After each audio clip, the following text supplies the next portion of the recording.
അസ്സലാമു അലൈക്കും. ഇന്ന് നമുക്ക് 7ാം ക്ലാസ്സിലെ ദുറൂസ് ബുക്കിലെ 4ാം പാഠം തുടങ്ങാം. അപ്പോൾ നമ്മൾ 3ാം പാഠത്തിൽ എന്താണ് പഠിച്ചത്? നമ്മൾ പിൻപറ്റുന്നതിനെ കുറിച്ച് പഠിച്ചു അല്ലെ? ആരെയാണ് നമ്മൾ പിൻപറ്റേണ്ടത്, എങ്ങനെയാണ് നമ്മൾ അവരെ പിൻപറ്റേണ്ടത് എന്നൊക്കെ നമ്മൾ പഠിച്ചു.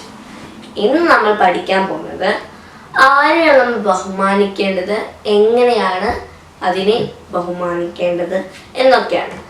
അപ്പൊ നമുക്ക് പാഠം തുടങ്ങാം. പാഠം 4. അത്തഅദീം. അല്ലാഹു തആല ബഹുമാനിച്ച വ്യക്തികൾ, സ്ഥലങ്ങൾ, വസ്തുക്കൾ, സമയങ്ങൾ മുതലായവയെല്ലാം ബഹുമാനിക്കൽ ഈമാൻ ശരിയാവാനുള്ള നിബന്ധനകളിൽ പെട്ടതാണ്. അപ്പോൾ അല്ലാഹു ബഹുമാനിച്ച വ്യക്തികൾ, സ്ഥലങ്ങൾ, സമയങ്ങൾ, ദിവസങ്ങൾ എന്നിവ ഒക്കെ നമ്മളും എന്ത് ചെയ്യണം? ബഹുമാനിക്കണം. എന്നാലേ നമ്മുടെ ഈമാൻ ശരിയാവുള്ളൂ. പിന്നെയോ അല്ലാഹു തആല പറയുന്നു, വമൻ യുഅദ്ദിം ശആയിറല്ലാഹി ഫഇന്നഹാ മിൻ തഖ്വൽ ഖുലൂബ്. അല്ലാഹുവിന്റെ ദീനിന്റെ ശആയിറുകൾ ആദരിക്കൽ ഖൽബുകളുടെ തഖ്വയിൽപ്പെട്ടതാണ്. അപ്പോൾ അല്ലാഹുവിന്റെ ശആയിറുകൾ നമ്മൾ ആദരിക്കൽ എന്തിൽപ്പെട്ടതാണ്? ഖൽബിന്റെ തഖ്വയിൽപ്പെട്ടതാണത് അല്ലേ? പിന്നെയോ സൃഷ്ടികളിൽ ഏറ്റവും ആദരിക്കപ്പെടേണ്ടത് മുഹമ്മദ് സ്വല്ലല്ലാഹു അലൈഹി വസല്ലമ തങ്ങളെയാണ്. അപ്പൊ നമ്മൾ സൃഷ്ടികളിൽ ഏറ്റവും ബഹുമാനിക്കേണ്ടതും ഏറ്റവും ശ്രേഷ്ഠരായത് ആരാണ്? നമ്മുടെ നബി മുഹമ്മദ് മുസ്തഫ സ്വല്ലല്ലാഹു അലൈഹി വസല്ലമയാണ്. പിന്നെയോ അവിടുത്തെ ശബ്ദത്തേക്കാൾ ശബ്ദം ഉയർത്തുകയോ ഉച്ചത്തിൽ നബിയോട് സംസാരിക്കുകയോ ചെയ്യുന്നത് അള്ളാഹു നിരോധിച്ചിട്ടുണ്ട്. അപ്പോൾ നമ്മൾ നബിയുടെ ശബ്ദത്തേക്കാൾ എന്ത് ചെയ്യാൻ പാടില്ല? നമ്മുടെ ശബ്ദം ഉയർത്താൻ പാടില്ല. പിന്നെയോ നബിയോട് നമ്മുടെ ശബ്ദം ഉയരാൻ പാടില്ല. അത് അള്ളാഹു എന്ത് ചെയ്തിട്ടുണ്ട്? നിരോധിച്ചിട്ടുണ്ട്. പിന്നെ അമലുകൾ നിഷ്ഫലമാകാൻ അത് കാരണമാകും. അപ്പോൾ ഇങ്ങനെ നമ്മൾ ചെയ്താൽ നമ്മുടെ അമലുകളൊക്കെ നിഷ്ഫലമാകും. പിന്നെയോ വഫാത്തിന് ശേഷം ഈ മര്യാദ തങ്ങളോട് പാലിക്കൽ നിർബന്ധമാണ്. അപ്പോൾ വഫാത്തിന് ശേഷം അല്ലെ, നബിയുടെ വഫാത്തിന് ശേഷം നമ്മൾ എന്ത് ചെയ്യണം? ആ മര്യാദകൾ പാലിക്കണം. അല്ലെങ്കിൽ എന്ത് സംഭവിക്കും? നമ്മുടെ അമലുകൾ നിഷ്ഫലമാകും. പിന്നെയോ ആദരിക്കപ്പെടേണ്ടവയിൽ ഏറെ പ്രധാനമായതാണ് വിശുദ്ധ ഖുർആൻ. അപ്പോൾ എന്താണ് ആദരിക്കപ്പെടേണ്ട വസ്തു അല്ലെങ്കിൽ ഗ്രന്ഥം ഏതാണ്? നമ്മുടെ ഗ്രന്ഥം വിശുദ്ധ ഖുർആൻ. വുളു ഇല്ലാതെ അത് തൊടുന്നത് പോലും ഹറാമാണ്. അപ്പൊ നമ്മൾ വുളു ഇല്ലാതെ എന്ത് ചെയ്യാൻ പാടില്ല? ഖുർആൻ തൊടാൻ പോലും പാടില്ല. എടുക്കില്ല, ഓതല്ല, ഒന്നും ചെയ്യില്ല, തൊടാൻ പോലും പാടില്ല.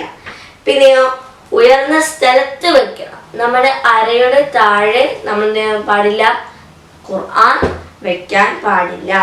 പിന്നെയോ അതിന്റെ മുകളിൽ മറ്റൊന്നും വെക്കാതിരിക്കുക.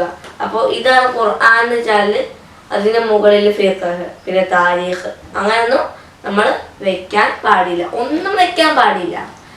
പിന്നെയോ പാരായണം ചെയ്യുന്നത് ശ്രദ്ധിച്ച് കേൾക്കുക തുടങ്ങിയവ ഖുർആനിനെ വന്ദിക്കുന്ന രൂപങ്ങളാണ്. അപ്പോൾ ഈ പറഞ്ഞ കാര്യങ്ങളൊക്കെ നമ്മൾ എന്താണ്? ഖുർആനിനെ ആദരിക്കുന്ന, ബഹുമാനിക്കുന്ന രൂപങ്ങളാണ്. പിന്നെയോ മലക്കുകൾ, അൻബിയ, ഔലിയ, ആലിമുകൾ, സയ്യിദുമാർ, പരിശുദ്ധ നാമങ്ങൾ, മതഗ്രന്ഥങ്ങൾ, പള്ളികൾ, പ്രത്യേക മാസങ്ങൾ, ദിവസങ്ങൾ, സ്ഥലങ്ങൾ തുടങ്ങിയവയെല്ലാം ബഹുമാനിക്കപ്പെടേണ്ടവയാണ്. അപ്പോൾ ചില പ്രത്യേക മാസങ്ങളുണ്ട്, ദിവസങ്ങളുണ്ട്, സമയങ്ങളുണ്ട്, ആലിമുകൾ, പിന്നെ മലക്കുകൾ, സയ്യിദുമാർ അല്ലെ, ഇങ്ങനെ കുറേ ആളുകളും സാധനങ്ങളും ഒക്കെ ഉണ്ട് അല്ലേ? ഇതൊക്കെ നമ്മൾ എന്ത് ചെയ്യണം? ആദരിക്കണം, ബഹുമാനിക്കണം. പിന്നെയോ മാതാപിതാക്കൾ, ഉസ്താദുമാർ, മുതിർന്നവർ മുതലായവരെ ആദരിക്കുകയും അവരെ കാണുമ്പോൾ എഴുന്നേൽക്കുകയും അവർക്ക് ഇരിക്കാൻ സൗകര്യം ചെയ്തു കൊടുക്കുകയും ചെയ്യണം. നരബാധിച്ച മുസ്ലിമിനെ ആദരിക്കൽ അള്ളാഹുവിനെ ആദരിക്കുന്നതിൽ പെട്ടതാണെന്ന് ഹദീസിൽ വന്നിട്ടുണ്ട്. അപ്പൊ എന്താണ്, നമ്മൾ നമ്മുടെ മാതാപിതാക്കൾ, പിന്നെ മുതിർന്നവർ, ഉസ്താദുമാർ, ഇവരൊക്കെ നമ്മൾ ചെയ്യണം, ആദരിക്കണം. ഇവരെ കാണുമ്പോൾ നമ്മൾ എഴുന്നേറ്റ് നിൽക്കണം. പിന്നെ ഇവർക്ക് ഇരിക്കാൻ സൗകര്യം ഉണ്ടാക്കി കൊടുക്കണം. പിന്നെ നരബാധിച്ച മുസ്ലിമിന് എന്താണ്, നമ്മൾ ആദരിച്ചാൽ അത് അള്ളാഹുവിനെ ആദരിക്കുന്നത് പോലെയാണ്. അള്ളാഹുവിനെ ആദരിക്കുന്നതിൽ പെട്ടതാണെന്ത്, നരബാധിച്ച മുസ്ലിമിനെ ആദരിക്കൽ. പിന്നെയോ നബിമാർ, മലക്കുകൾ എന്നിവരുടെ പേരുകൾ കേൾക്കുമ്പോൾ അലൈഹിസ്സലാം എന്ന് പറയലും, സ്വഹാബികളുടെ പേര് കേൾക്കുമ്പോൾ റളിയല്ലാഹു അൻഹു എന്ന് പറയലും, ഔലിയാക്കളുടെ പേര് കേൾക്കുമ്പോൾ ഖദ്ദസല്ലാഹു സിർറഹുൽ അസീസ് എന്ന് പറയലും അവരോടുള്ള ആദരവിൽ പെട്ടതാണ്. അപ്പോൾ ഇതാണ് നമ്മൾ നബിമാരുടെ പേരും മലക്കുകളുടെ പേര് കേൾക്കുമ്പോൾ നമ്മൾ അലൈഹിസ്സലാം കാണണം. ഇപ്പൊ നോക്കുകയാണെങ്കിൽ ഇബ്രാഹിം നബി അലൈഹിസ്സലാം, മൂസ നബി അലൈഹിസ്സലാം, നൂഹ് നബി അലൈഹിസ്സലാം, ഈസ നബി അലൈഹിസ്സലാം, ഹൂദ് നബി അലൈഹിസ്സലാം. പിന്നെ മലക്കുകൾ നോക്കുകയാണെങ്കിൽ ജിബ്രീൽ അലൈഹിസ്സലാം, അല്ലെ, ഇവരൊക്കെ ഉണ്ട്. പിന്നെയോ നമ്മൾ സ്വഹാബികളുടെ പേര് കേൾക്കുമ്പോൾ നമ്മൾ എന്ത് ചെയ്യണം? അവരുടെ പേര് കേൾക്കുമ്പോൾ നമ്മൾ റളിയല്ലാഹു അൻഹു എന്ന് പറയണം, അല്ല. അപ്പൊ അബൂബക്കർ റളിയല്ലാഹു അൻഹു, ഉമർ റളിയല്ലാഹു അൻഹു, ത്വൽഹ റളിയല്ലാഹു അൻഹു, അബ്ദുറഹ്മാൻ ബിൻ ഔഫ് റളിയല്ലാഹു അൻഹു, അബൂ ഉബൈദ റളിയല്ലാഹു അൻഹു, അല്ലേ. ഇവരുടെയൊക്കെ പേര് കേൾക്കുമ്പോൾ നമ്മൾ എന്ത് ചെയ്യണം? റളിയല്ലാഹു അൻഹു പറയണം. ഇനി നമ്മൾ ഔലിയാക്കളുടെ പേര് കേൾക്കുമ്പോൾ എന്ത് പറയണം? ഖദ്ദസല്ലാഹു സിർറഹുൽ അസീസ് എന്ന് പറയണം. ഇത് നമ്മൾ ഇങ്ങനെ വിളിക്കുന്നത് എന്തിൽ പെട്ടതാണ്? അവരെ ആദരിക്കുന്നതിൽ പെട്ടതാണ്. നബി സല്ലല്ലാഹു അലൈഹി വസല്ലമയുടെ പേര് കേൾക്കുമ്പോൾ സ്വലാത്ത് ചൊല്ലണം, അത് അനിവാര്യമാണ്. അപ്പോൾ നബിയുടെ പേര് കേൾക്കുമ്പോൾ നമ്മൾ എന്ത് ചെയ്യണം? സ്വലാത്ത് ചൊല്ലണം. സ്വലാത്ത് എന്താണ്? സ്വല്ലല്ലാഹു അലൈഹി വസല്ലം, അല്ലെ. അത് നിർബന്ധമാണ്, അനിവാര്യമാണ്. നബി ഒരു നബിയാണ്, പക്ഷെ നമ്മൾ അലൈഹിസ്സലാം എന്ന് പറയുന്നില്ല. അതിന് പകരം നമ്മൾ എന്താണ് പറയുന്നത്? സ്വലാത്താണ് ചൊല്ലുന്നത്, അല്ലേ. പിന്നെയോ ബാങ്ക് കേൾക്കുമ്പോൾ ഖുർആൻ പാരായണം പോലും നിർത്തിവെച്ച് സംസാരങ്ങൾ ഉപേക്ഷിച്ച് ബാങ്കിന് ഇജാബത്ത് ചെയ്യണം. അപ്പൊ ബാങ്ക് നമ്മൾ കേൾക്കുമ്പോൾ നമ്മൾ ഖുർആൻ ഓത്ത് പോലും ഉപേക്ഷിച്ചിട്ട് നമ്മൾ എന്ത് ചെയ്യണം? സംസാരം ഉപേക്ഷിക്കണം. എന്നിട്ട് നമ്മൾ എന്ത് ചെയ്യണം? നമ്മൾ ബാങ്കിന് ഇജാബത്ത് ചെയ്യണം. പിന്നെയോ പള്ളിയിൽ കാണുന്ന മാലിന്യങ്ങൾ നീക്കുക, ഭൗതിക സംസാരം ഒഴിവാക്കുക, ശബ്ദം താഴ്ത്തി സംസാരിക്കുക മുതലായവ പള്ളിയെ ആദരിക്കുന്നതിൽ പെട്ടതാണ്. അപ്പൊ പള്ളിയെ ആദരിക്കുന്നതിൽ പെട്ടതാണെന്ത്? പള്ളിയിലുള്ള മാലിന്യങ്ങൾ നീക്കുക, പിന്നെ ഭൗതിക സംസാരങ്ങൾ ഒഴിവാക്കുക, പിന്നെയോ ശബ്ദം താഴ്ത്തി സംസാരിക്കുക, പിന്നെയോ ഭക്ഷണം, വെള്ളം, സമ്പത്ത് തുടങ്ങി അള്ളാഹു നൽകിയ അനുഗ്രഹങ്ങളെ ശ്രദ്ധയോടെ കൈകാര്യം ചെയ്യൽ അവയെ ആദരിക്കുന്നതിൽ പെട്ടതാണ്. അപ്പൊ എന്താണ്, നമ്മള് അള്ളാഹു തന്ന അനുഗ്രഹങ്ങളെ നമ്മൾ ചെയ്യണം, ശുക്ർ ചെയ്യണം, അല്ലെ. നമ്മള് ശ്രദ്ധയോടെ കൈകാര്യം ചെയ്യണം, അല്ലെ. ഇതൊക്കെ ചെയ്താൽ എന്ത് സംഭവിക്കും? അത് ആ സാധനത്തെ ആദരിക്കുന്നതിൽ പെട്ടതാണ്, അല്ലെ. പിന്നെയോ ഭക്ഷണം കഴിച്ചാൽ വിരലുകൾ ഊമ്പലും പാത്രം തുടച്ചു കഴിക്കലും താഴെ വീണ ഭക്ഷണം എടുത്ത് അഴുക്ക് നീക്കി കഴിക്കലും നബിചര്യയിൽ പെട്ടതാണ്. അത് പിശാചിന് ഒഴിച്ചിട്ട് കൊടുക്കരുത് എന്ന് നബി സല്ലല്ലാഹു അലൈഹി വസല്ലമ പറഞ്ഞിട്ടുണ്ട്. അപ്പൊ എന്താണ്, നമ്മൾ ഭക്ഷണം കഴിച്ചു കഴിഞ്ഞാല് നമ്മുടെ വിരലുകളും ഒക്കെ എന്തുണ്ടാവും? ഭക്ഷണത്തെ അവശിഷ്ടങ്ങൾ ഉണ്ടാവും, അല്ലേ. അതൊക്കെ നമ്മൾ എന്ത് ചെയ്യണം? ഊമ്പി കഴിക്കണം. പിന്നെ നമ്മൾ പാത്രം തുടച്ച് കഴിക്കണം. പിന്നെ നമ്മുടെ നിലത്ത് എന്തെങ്കിലും വീണിട്ടുണ്ടെങ്കിൽ, ഭക്ഷണം എന്തെങ്കിലും വീണിട്ടുണ്ടെങ്കിൽ അതെടുത്ത് അഴുക്ക് നീക്കിയിട്ട് കഴിക്കണം, അല്ലേ. ഇതൊക്കെ നമ്മൾ എന്തിനാ ചെയ്യുന്നത്? ഭക്ഷണത്തെ ആദരിക്കാണ്. പിന്നെയോ നമ്മള് ആ ഭക്ഷണം ഒന്നും പിശാചിന് ഇട്ട് കൊടുക്കാൻ പാടില്ല, അല്ലേ. അത് ആര് പറഞ്ഞിട്ടുണ്ട്? നബി സല്ലല്ലാഹു അലൈഹി വസല്ലമ പറഞ്ഞിട്ടുണ്ട്. പിന്നെയോ അല്ലാഹുവും റസൂലും ആദരിക്കാൻ കൽപ്പിച്ചവയെ ആദരിക്കാനും അതുവഴി സ്വർഗപ്രവേശം നേടാനും അല്ലാഹു അനുഗ്രഹിക്കട്ടെ. ആമീൻ. ഇനി നമുക്ക് തദ്രീബാത്ത് നോക്കാം. അത്തദ്രീബാത്ത്. 1. ഉത്തരം പറയാം. 1. ഈമാൻ ശരിയാവാനുള്ള ഷർത്തുകളിൽ പെട്ടതാണ് അവ ഏവ. ഉത്തരം: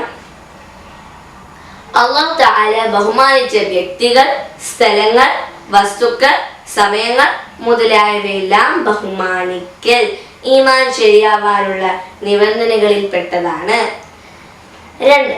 ഖൽബിന്റെ തഖ്വയിൽ പെട്ടതാണ് അത് ഏത്. ഉത്തരം: അല്ലാഹുവിന്റെ ദീനിന്റെ ശഅയറുകളെ ആദരിക്കൽ. 3.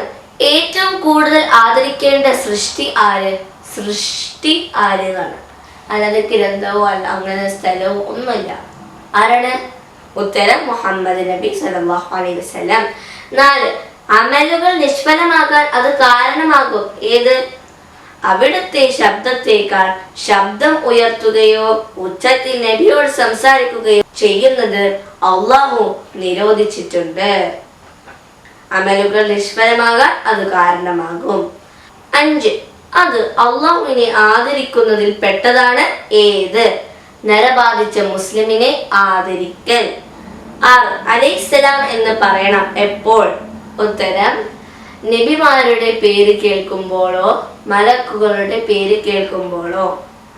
7. റളിയല്ലാഹു അൻഹു എന്ന് പറയണം എപ്പോൾ? സ്വഹാബാക്കളുടെ പേര് കേൾക്കുമ്പോൾ. 8. സ്വലാത്ത് ചൊല്ലണം എപ്പോൾ? ഉത്തരം: നബിയുടെ പേര് കേൾക്കുമ്പോൾ. 9. ബാങ്ക് കേട്ടാൽ എന്ത് ചെയ്യണം? ഉത്തരം: ബാങ്ക് കേൾക്കുമ്പോൾ ഖുർആൻ പാരായണം പോലും നിർത്തിവെച്ച് സംസാരങ്ങൾ ഉപേക്ഷിച്ച് ബാങ്കിന് ഇജാബത്ത് ചെയ്യണം. 2. വ്യക്തമാക്കാം. 1. മാതാപിതാക്കളെ ആദരിക്കുന്നതിൽ പെട്ട കാര്യങ്ങൾ. ഉത്തരം: മാതാപിതാക്കൾ, ഉസ്താദുമാർ, മുതിർന്നവർ മുതലായവരെ ആദരിക്കുകയും അവരെ കാണുമ്പോൾ എഴുന്നേൽക്കലും അവർക്ക് ഇരിക്കാൻ സൗകര്യം ചെയ്തു കൊടുക്കുകയും ചെയ്യണം. 2. പള്ളിയെ ആദരിക്കുന്നതിൽ പെട്ട കാര്യങ്ങൾ. ഉത്തരം: പള്ളിയിൽ കാണുന്ന മാലിന്യങ്ങൾ നീക്കുക, ഭൗതിക സംസാരം ഒഴിവാക്കുക, ശബ്ദം താഴ്ത്തി സംസാരിക്കുക മുതലായവ പള്ളി ആദരിക്കുന്നതിൽ പെട്ടതാണ്. 3. ഭക്ഷണത്തെ ആദരിക്കുന്നതിൽ പെട്ട കാര്യങ്ങൾ. ഭക്ഷണം കഴിച്ചാൽ വിരലുകൾ ഊമ്പലും പാത്രം തുടച്ചു കഴിക്കലും താഴെ വീണ ഭക്ഷണം എടുത്ത് അഴുക്ക് നീക്കി കഴിക്കലും നബിചര്യയിൽ പെട്ടതാണ്. 3.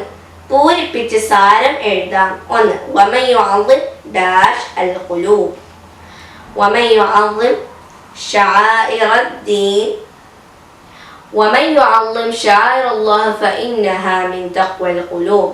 സാരം: അല്ലാഹുവിന്റെ ദീനിന്റെ ശആഇറുകൾ ആദരിക്കൽ ഖൽബുകളുടെ തഖ്വയിൽപ്പെട്ടതാണ്. 4. പ്രവർത്തനം. നിങ്ങൾ സന്ദർശിച്ച മഹാന്മാർ, മക്ബറകൾ, പുണ്യസ്ഥലങ്ങൾ ലിസ്റ്റ് ചെയ്യുക. അത് എന്താണ്? നിങ്ങൾ ചെയ്യേണ്ടതാണ്. അപ്പോൾ നിങ്ങൾ അങ്ങനെ എങ്ങോട്ടെങ്കിലും പോയിട്ടുണ്ടെങ്കിൽ നിങ്ങൾ എന്ത് ചെയ്യുക? ലിസ്റ്റ് ചെയ്യുക. നിങ്ങൾക്ക് വേണമെങ്കിൽ ചെയ്താൽ മതി. ഇനി നമുക്ക് സ്വലാത്ത് ചൊല്ലാലോ. സ്വല്ലല്ലാഹു അലാ മുഹമ്മദ് സ്വല്ലല്ലാഹു അലൈഹി വസല്ലം. സ്വല്ലല്ലാഹു അലാ മുഹമ്മദ് സ്വല്ലല്ലാഹു അലൈഹി വസല്ലം. അല്ലാഹുമ്മ സ്വല്ലി അലാ മുഹമ്മദ് യാ റബ്ബി സ്വല്ലി അലൈഹി വസല്ലം. അസ്സലാമു അലൈക്കും.